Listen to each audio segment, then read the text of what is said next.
Could you describe what is the reality for Palestinians here? A life of people who dream about freedom and don't see it. Whether we like it or not, we control the life of millions. If you were a Palestinian living in the West Bank or Gaza, what would your view be of Israel? I would fight against Israel in order to achieve my liberty. How would you fight? How dirty? I would do everything in order to achieve my liberty, and that's it. You cannot deter a person or a group of people if they believe that they have nothing to lose. We Israelis, we shall have security only when they will have hope. Bismillah, walhamdulillah, wa salatu wa salamu ala rasulillah wa ala alihi wa sahbihi wa man wala ma ba'd.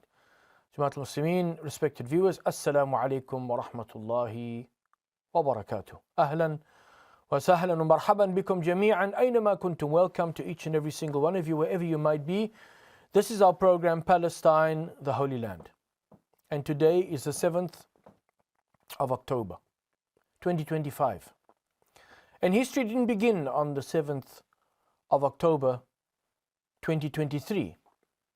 And in between 7th of October, 2023 and 7th of October, 2025, tens of thousands, if not more than 100,000, perhaps even, according to the Lancet report, 200,000 Palestinians have been directly or indirectly killed as a result of the genocide that is being committed against the Palestinian people. Now, we've already gone through the details about what it is claimed by both sides in terms of what happened on the 7th of October. There is a lot of false narratives, what they call atrocity propaganda, that was put out there by the Zionist authorities pertaining to beheaded babies and pertaining to systemic rape, etc., etc., etc. I have said it before and I'll say it again. As a Muslim, we must stand by the rules of engagement. لا تقتلوا طفلا ولا امرأة ولا شيخا ولا أسيفا. The Prophet ﷺ said that in battle, do not kill children, do not kill women, do not kill old people, do not kill hatta al-asif, ay al-ajir, somebody that's just going about doing their work that has got nothing to do with the military assets of the enemy. In other words, they just may be delivering pizza for that matter. That is what we call al-asif or al-ajir في اللغة العربية, and in the context of the rules of engagement. In other words, do not kill non-combatants. Do not kill innocent civilians. Those are the rules of engagement in the Sharia, in the law, that which Allah subhanahu wa ta'ala completed, culminated and perfected with the revelation of the Holy Quran to Muhammad Khair al-Anam salawatu rabbi salamu alayhi. Instead, we must fight those who are fighting us. Allah subhanahu wa ta'ala says, وَقَاتِلُوا فِي سَبِيلِ اللَّهِ الَّذِينَ يُقَاتِلُونَكُمْ وَلَا تَعْتَدُوا إِنَّ اللَّهَ لَا يُحِبُّ الْمُعْتَدِينَ. And fight in the way of Allah those who fight you, and do not exceed the limits. Indeed, Allah loves not those. Allah subhanahu wa ta'ala does not love those. إِنَّ اللَّهَ لَا يُحِبُّ الْمُعْتَدِينَ. Allah loves not those who exceed the limits, who transgress His boundaries. So, in as far as the possibility that the resistance committed mistakes on that day, I'm not even going to enter into that discussion, because if they made mistakes, then certainly we will condemn those mistakes. But in as far as being a resistance group and having the right to resist unapologetically, we will defend that right. A right that is enshrined in international law. The right of a people to resist occupation. The right of a people to fight for self-determination. And what you heard now at the beginning of this program, the words of Ami Ayalon, who is the previous head of Shin Bet, which is basically the Zionist state's FBI. In America, you've got the FBI, the Federal Bureau of Investigation. And then you've got the CIA, the Central Intelligence Association or Agency, Central Intelligence Agency, that is basically America's spy agency for outside of America. Whereas FBI is basically the internal intelligence agency. Likewise, the Zionists, they've got Mossad, which is their foreign spy agency. And even an ex-CIA agent was speaking about how violent they are and how ruthless they are. And we have seen that, especially in terms of how many leaders, Palestinian leaders, I mean, we go right back to Ghassan Kanafani, and all the leaders, many of the Palestinian resistance leaders that have been assassinated by Mossad. And then you get Shin Bet, which is the internal intelligence agency, their sort of version of the FBI. Now, Ami Ayalon is a previous head of Shin Bet, of the Zionist state's FBI. And I want us, because I know that when we listen to something for the first time, we don't perhaps nastaw'ib, we don't perhaps hear everything that was said. Maybe we didn't understand everything that was said. Maybe we need to hear it again. And that's why I'm going to ask our technician to play. Before I comment on it, I want us to listen again to the words of Ami Ayalon in speaking about what he would do if he was a Palestinian being occupied by the Zionist state of Israel. Let's listen again. Could you describe what is the reality for Palestinians here? A life of people who dream about freedom and don't see it. Whether we liked it or not, we control the life of millions. If you were a Palestinian living in the West Bank or Gaza, what would your view be of Israel? I would fight against Israel in order to achieve my liberty. How would you fight? How dirty? I would do everything in order to achieve my liberty, and that's it. You cannot deter a person or a group of people if they believe that they have nothing to lose. We Israelis, we shall have security only when they will have hope. You've heard it from his own mouth, his own words, the former head of Shin Bet, the so-called FBI version of the Zionist state, saying that if he were Palestinian, he would fight against Israel. And when the interviewer asked him, how dirty would you fight? What did he say? He said he would do everything to attain his liberty. Everything. And, all means all. Al-kullu, al-kullu. Everything means everything. Now, again, from an Islamic perspective, we don't believe in doing everything. When it comes even to resisting, we have to work within the bounds that which Allah subhanahu wa ta'ala has set for us. وَتِلْكَ حُدُودُ اللَّهِ فَلَا تَقْرَبُوهَا. These are the boundaries that Allah has said, don't come near to those boundaries. وَتِلْكَ حُدُودُ اللَّهِ فَلَا تَعْتَدُوهَا. These are the boundaries that Allah has said, don't transgress those boundaries.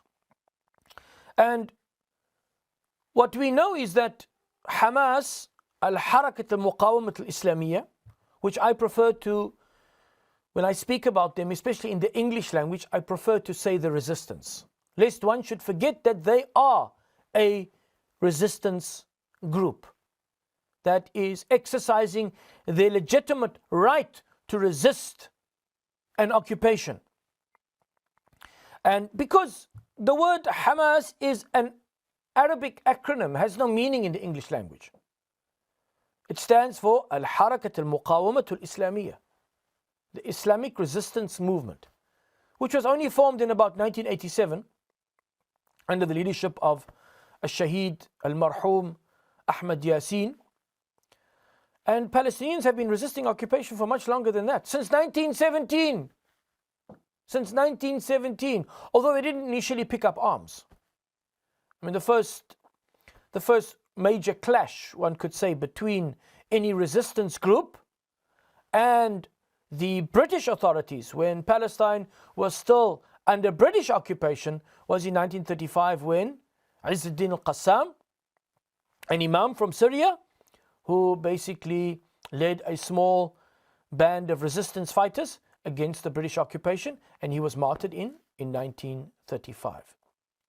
And then, of course, in the Great Revolt, 1936 to 1939, you had Al-Hajj Al-Amin Al-Husseini, who was the leader, basically, of the Palestinian resistance, and eventually he was sent into exile because the British put down that revolt. It's called the Great Revolt.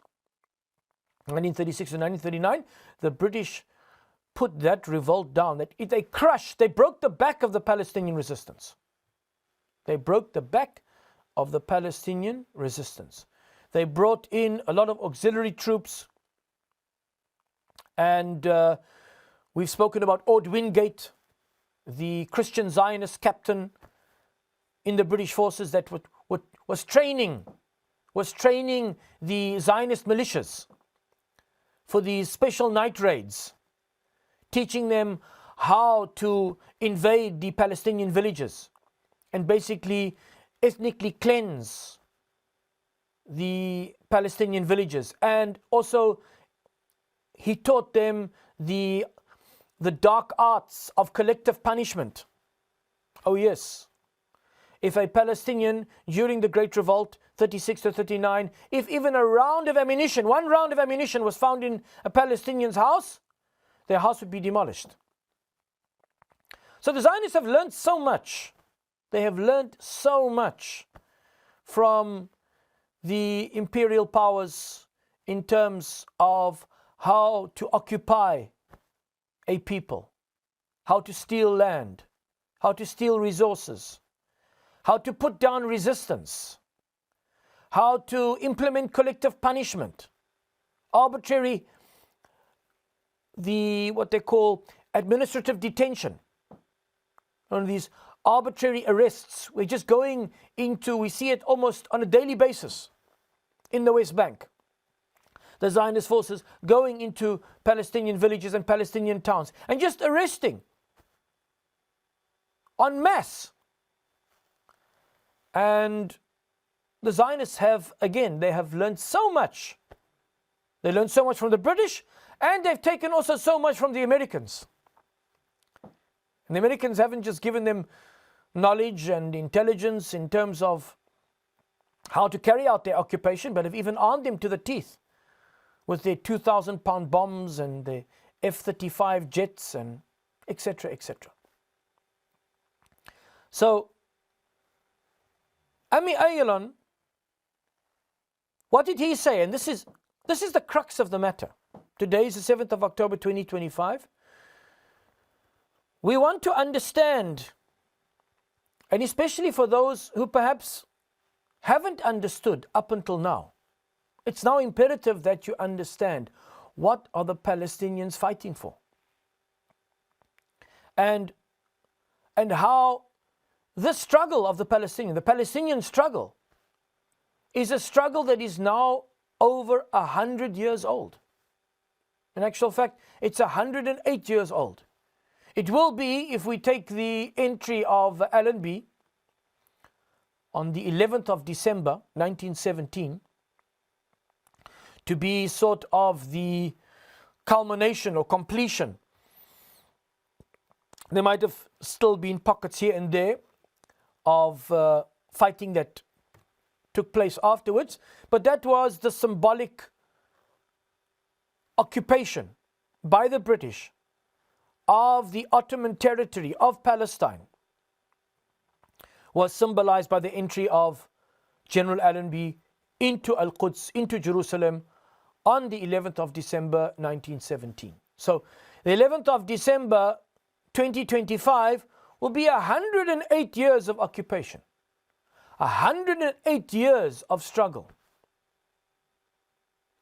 History did not begin on the 7th of October 2023, nor did it begin on the 6th of June 1967, nor did it begin in 1956 when the tripartite alliance of the Zionist state of Israel, Britain and France during the Suez crisis, when they invaded Egypt and the Zionists went into Gaza, lined up approximately 200 Palestinian men in the street and shot them, killed them, murdered them in front of their children, in front of their wives. And those children grew up to be the leaders of these resistance groups, of Al-Harakat al-Muqawamat al-Islamiyya, the Islamic resistance movement, and their children. And their children, we've got now 3-4 generations since 1948. Remember 1948, which saw the ethnic cleansing of more than 700,000 Palestinians, the destruction of 531 Palestinian villages, basically the theft. I mean, in 1948, and I know there's a debate as to the exact percentage. The percentage that I've come across the most is 6.6%. That Zionists only owned that which they had purchased. They only owned 6.6% of the entire land of Palestine. The entire land of Palestine we are speaking about. Palestine as it was drawn on the map during the British Mandate we are speaking about. 6.6% they owned. So in 1948, when they ended up with 78% of the land, they basically, and they were offered about 55 or 56%. I mean, that's why there's been so much injustice done towards the Palestinians. How does the United Nations, who gave them the right to give somebody else's land away? I mean, in 1947, you had the partition plan, which basically proposed that 56% of the land be given to the Zionists and 44% of the land be given to the Palestinians. In whose book is that fair? In whose book is that right? Even in accordance with the Torah, even in accordance with the Old Testament, and more specifically the Pentateuch, the 5 books, what they call the 5 books of Moses. If you look in Judaic law, according to the Torah, that's not even permissible. To just take somebody else's land like that, even to covet their land, even to desire something which does not belong to you, is not even permissible in halakhic, in Judaic law of strict Orthodox rabbinical Judaism. And then we have the United Nations coming along with pressure from these very powerful, at that time, you had these powerful Zionist lobby groups, putting pressure on the British administration, putting pressure on the American administration. And 1947, it's like, if I can use the analogy, it's like somebody coming into a neighborhood and going up to somebody's door of their house, knocking on the door and saying, listen, my family lived here 2,000 years ago, and even though we know they were evicted twice because they literally broke the lease agreement. They broke the rules of the lease agreement. And so the house owner evicted them 2,000 years ago. The first time they were evicted was 2,500 years ago. Then the house owner gave them a second chance. They moved back in. They broke the rules of the lease agreement again. And then 2,000 years ago, they were evicted from the house. They were given the final eviction. But now we feel a strong connection, you know. We love this house and we feel a strong connection to this house, so we want to come back to the house. We want to, even though we know you've been here for 2,000 years, but you know, we feel that because our ancestors lived there more than 2,000 years ago, we just feel, you know, we want to come and take the house. Please show me a judge or a court of law that will rule in favor of that false claim. Who will rule in favor of that false claim of after 2,000 years, after one's ancestors were evicted twice from a property, that you can come now 2,000 years later and claim a right to that property? There isn't a court of law. There isn't a judge. There isn't any law that would recognize such a right. I mean, you know, we've got Roman Dutch law and we've got this type of law and that type of law, Judaic law, Islamic law. There is no law that would uphold such a right. Then, when they see that the occupants don't want to move, then what they do is they start going to the neighbors and saying to the neighbors, listen, we want you to agree that that house that our ancestors lived in over 2,000 years ago, that they were evicted from twice, we want you guys, you neighbors, to agree that we can have that house. Or at least for now, remember 1937, when it was proposed that the Zionists could have 20% of the land, and Ben Gurion wrote to his son Amos and said, this is only a stepping stone for us to take control of the whole land. Only a stepping stone for us to control the whole land. And again, in 1947, when they were offered 56% of the land, again they said, this is only a stepping stone for them to control the whole of the land. That was their goal right from the beginning. Their goal right from the beginning was to take over the whole of Palestine and to ethnically cleanse all the Palestinians.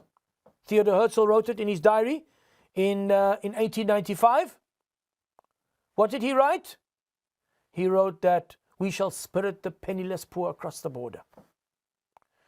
What did Israel Zangwill say after the issuing of the Balfour Declaration? The Palestinians must trek, referring to when the Boers trekked from the Cape Colony to the Orange Free State and to the Transvaal. He said they must go.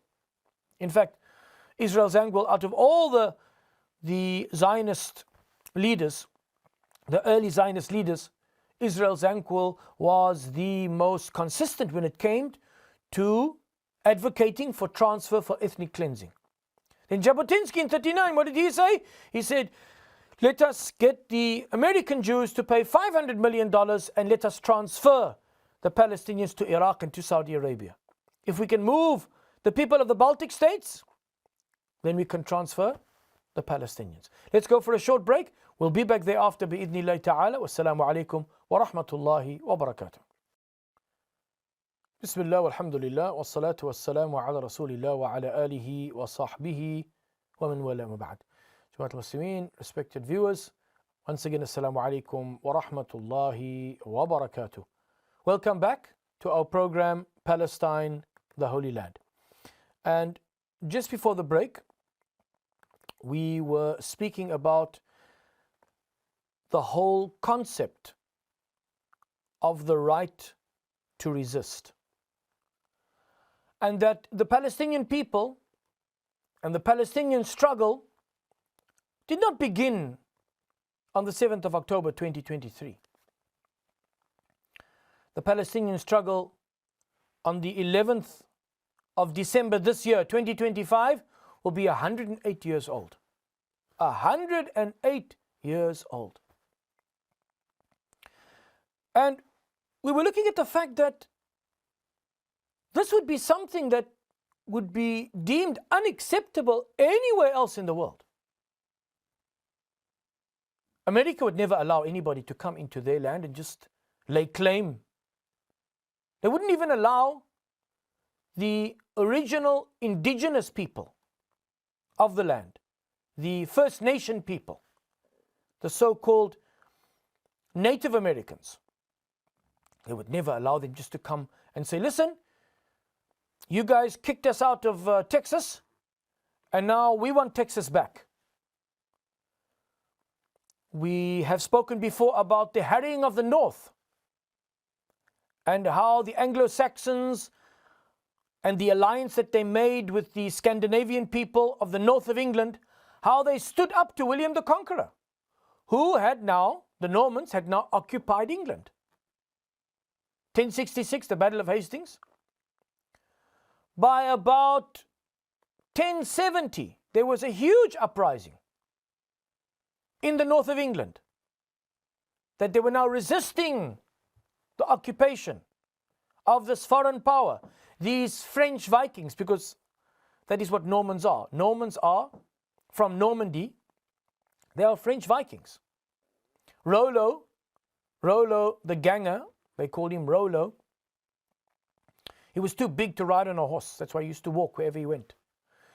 Rollo the Viking, he married a French princess, the daughter of the King of France, and he was gifted this piece of land in northern France on the coast called Normandy. And so the descendants of the Normans, we often refer to them as French Vikings. They're a mixture between Viking and French people. And they invaded England.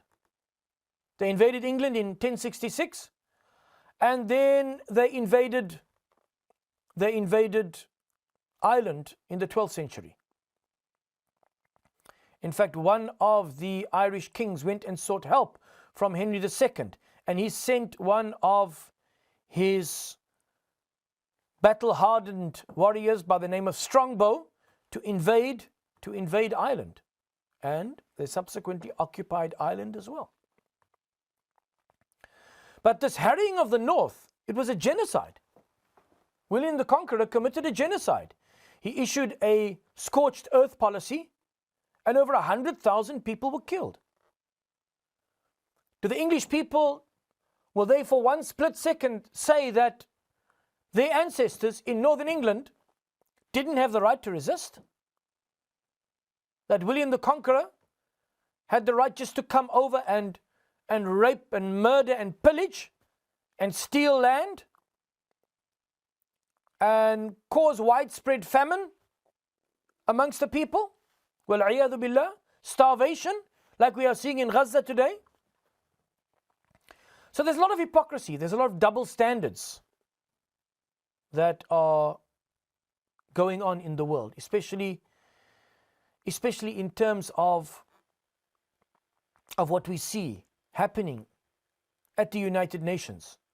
Yes, there is now a push for the complete recognition of the Palestinian state. But mashallah, a lot of effort, a lot of debates, a lot of meetings being held about the recognition of Palestine as a state, whilst a genocide is being committed, whilst more land in the West Bank is being stolen, more houses being demolished, more arbitrary arrests, more olive trees burnt, more people in Gaza being starved, 92% of the buildings being destroyed. I mean, I can go on and on and on. There has been a recent visit by Mustafa al-Barghouti from the Palestinian National Initiative, the PNI. And he's given a few talks here in Cape Town. Brilliant talks, really. I don't want to reinvent the wheel. How he sums up the destruction of what the Zionists have caused in Gaza. So I'm speaking about the infrastructure, speaking about the children who have lost limbs, the orphans, the innocents that have been murdered, the starvation of the people, the number of health professionals that have been killed, journalists that have been killed. Really, he really sums it up. And he has really, in a very comprehensive way, he describes for us what has been happening in Gaza. And not just in Gaza, but also in the West Bank, which has now got over almost 1,000 checkpoints, making life really almost impossible for the Palestinians in the West Bank. So anybody want to get a very comprehensive summary of what's happening in Palestine, what has been happening since the 7th of October 2023, and what has been happening also in the West Bank, Mustafa Al-Barghouti has really done a great summary with regards to that. Now I want us to go back. Just before the break, we were speaking about and using the analogy of even the partition plan of 1947, which proposed 44% of the land to the Palestinians and proposed 56% of the land for the Zionists. The Peel Commission in 1937 had proposed 20% to the Zionists and 75% to the Palestinians, and 5% would be controlled by an international committee. Would basically remain under the British mandate, but more be controlled by some international committee. And in both instances, I made mention of David Ben-Gurion saying that this is only a stepping stone for us to control the whole of the land. He wrote to his son Amos in 1937 about the Peel Commission. And there are writings in his diary and things that he said to other individuals in 1947, also again about the fact that they must take what they can now, and this will be a stepping stone for them to take the whole of Palestine. Now, in both instances, the British government had no right to even issue the Balfour Declaration, promising those 67 words, promising the Zionists a so-called national home for the Jews. They had no right to do that because, and in actual fact, you can see just in the attitude of people like Arthur Balfour. Listen to this. Arthur Balfour, who was the one that facilitated the Balfour Declaration. Remember, the Balfour Declaration was actually drawn up by the Zionists themselves. It was drawn up by people like Herbert Samuel, who was at first the health minister in the British cabinet, first Jewish minister in a British cabinet, and then he became the first High Commissioner, literally to go and implement the Balfour Declaration in 1920 in Palestine. You had people like Mark Sykes, Herbert Samuel from the British government.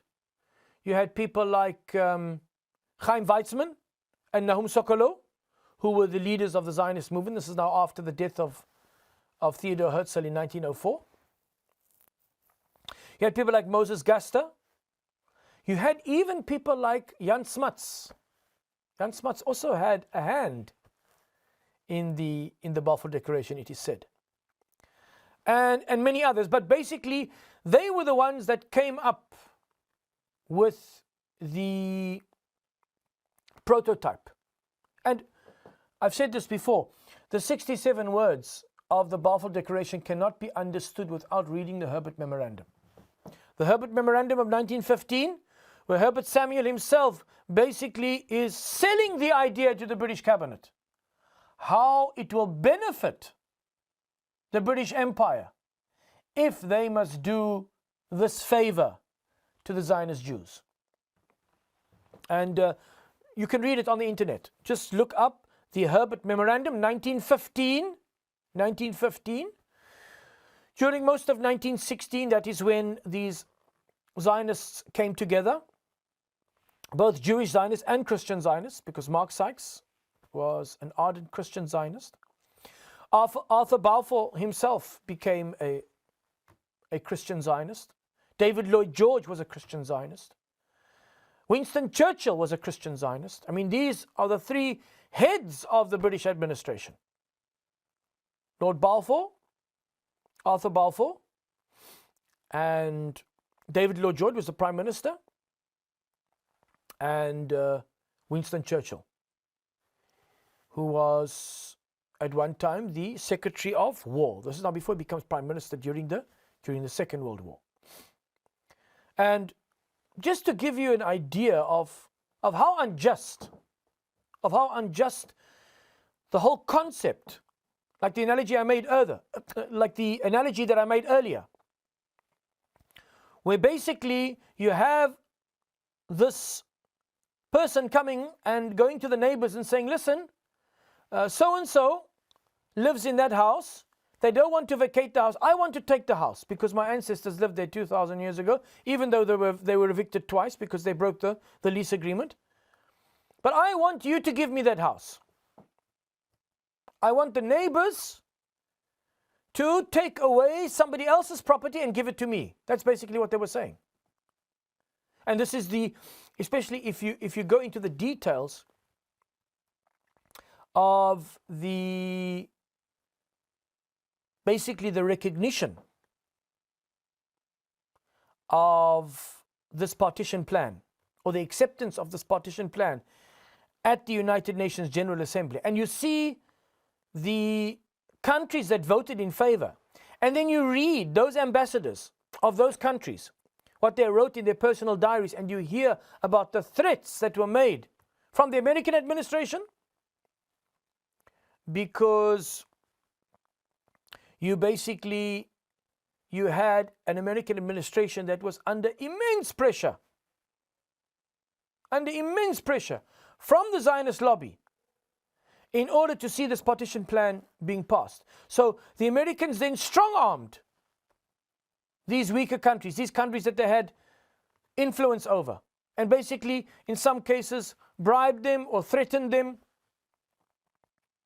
And this is all because of the Zionist lobbying effort on the American administration. So this whole occupation, this 108-year-old occupation, is built on the injustice of giving somebody else's haqq, somebody else's right, somebody else's property, somebody else's dignity away. Balfour, he said, in Palestine we do not propose, and this is in a memorandum that he wrote in 1919, 2 years after the Balfour Declaration was issued. He said, in Palestine we do not propose even to go through the form of consulting the wishes of the present inhabitants of the country. That's how little they thought, and many of them still think of the Palestinians. We do not propose even to go through the form of consulting the wishes of the present inhabitants of the country. Zionism, he says, be it right or wrong, good or bad, is rooted in age-long traditions. In other words, it's like he's saying, even though these people who say that their ancestors were here 2,000 years ago, whether they be right or wrong, whether they be stealing or whether they be murdering or whether they be, conniving, whatever they might be doing, that which is even unlawful according to international law, he said, it doesn't matter because it's rooted in age-long traditions. And something which I've dedicated this program to is to show that even that claim is a false claim. Because when we go to the Bible, when we go to the Old Testament, we find, yes, that God Almighty, the God of Abraham, Allah subhanahu wa ta'ala, He had promised the land to Bani Israel, to the Israelites, but based on stringent conditions. And they broke these conditions. And the land vomited them out like it vomited out those who came before them. Then they repented, and they were given a second chance. And then they broke that covenant again. They broke that lease agreement again, and they were destroyed from the land. They were evicted. So that's what the age-long tradition says. The age-long tradition says that they are now in exile, which is the mainstream belief of Orthodox Rabbinical Judaism. The mainstream belief of Orthodox Rabbinical Judaism, that they are, as a people, the Jewish people are in a divine exile. That God exiled them.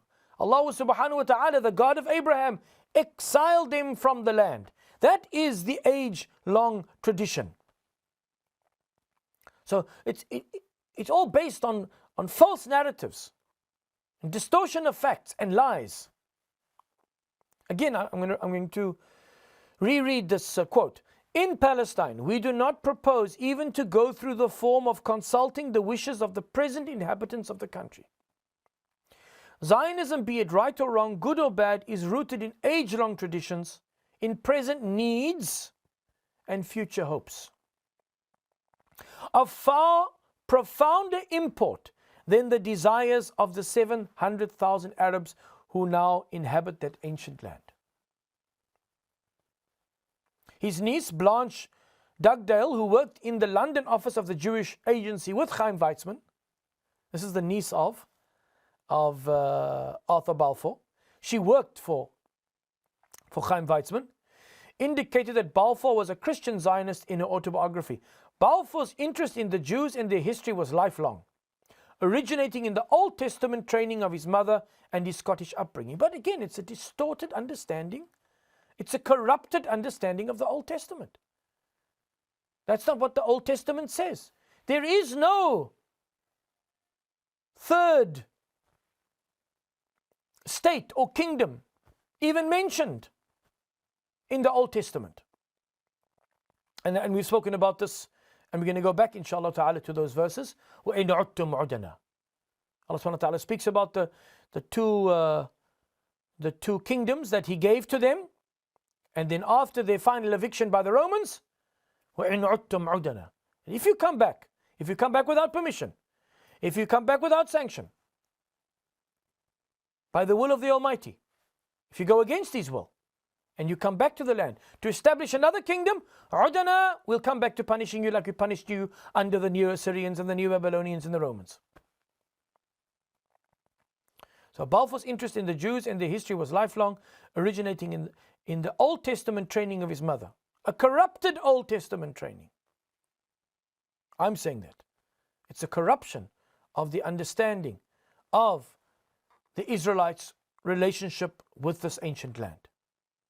They were given two chances, and they used up those two chances. They broke the covenant. They broke the lease agreement, and they were evicted from the land. And now that is now Arthur Balfour. Let's now go to none other than Winston Churchill. What did he say?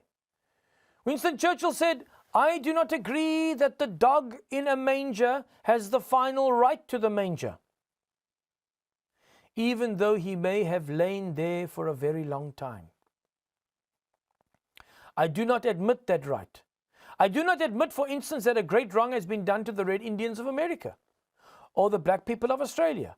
I do not admit that a wrong has been done to these people by the fact that a stronger race, a higher grade race, a more worldly wise race, to put it that way, has come in and taken their place.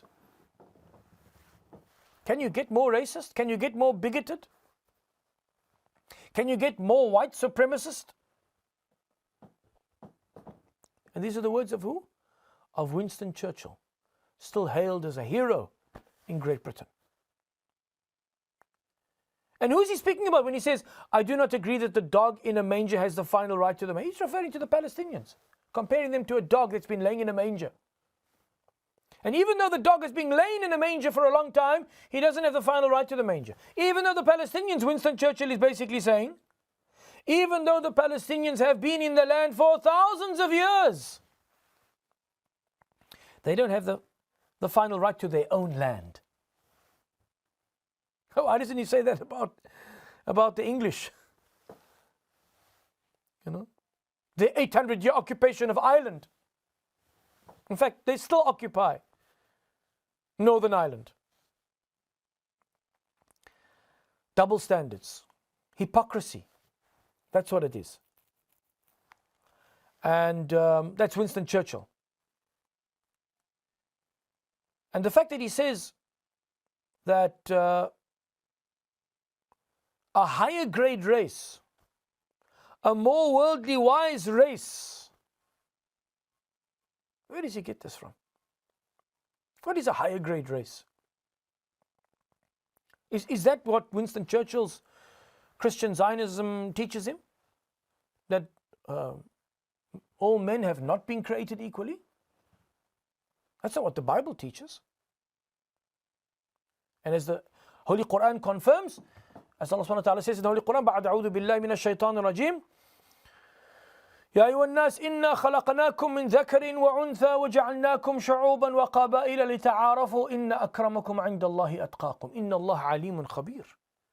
O mankind, يا أيها الناس, O mankind, indeed we have created you from a single pair of a male and a female, one father, one mother, Adam and Eve, Adam and Hawa alayhi salatu wasalam. And we have made you into different nations and tribes so you can recognize one another, not despise one another, not look down upon one another, not discriminate against one another, not steal one another's land, murder one another's women and children. وَجَعَلْنَاكُمْ شُعُوبًا وَقَبَائِلَ لِتَعَارَفُوا.